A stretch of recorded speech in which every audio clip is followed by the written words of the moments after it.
Govorili su za mene da sam propali voditelj, da sam najobičniji đubretar, da sam neko ko se nikada više neće vratiti u medije. Slavili su, veselili se, na televiziji su se okotili ljudi koji ni u trafici ne bi mogli da rade, ali sada je tome došao kraj.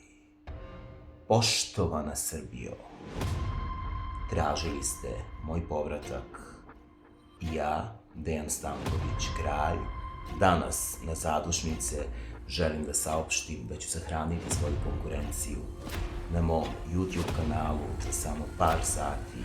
Pogledajte emisiju koja nije viđena na čitavom svetu. Na mom YouTube kanalu, kao što rekoh, Dejan Stanković, kralj, hrišćanski savjeti grešnika. Pogledat ćete emisiju o kojoj će čitav svet govoriti. Vidimo se. Are you ready? My partner in crime, Jelena Stojković.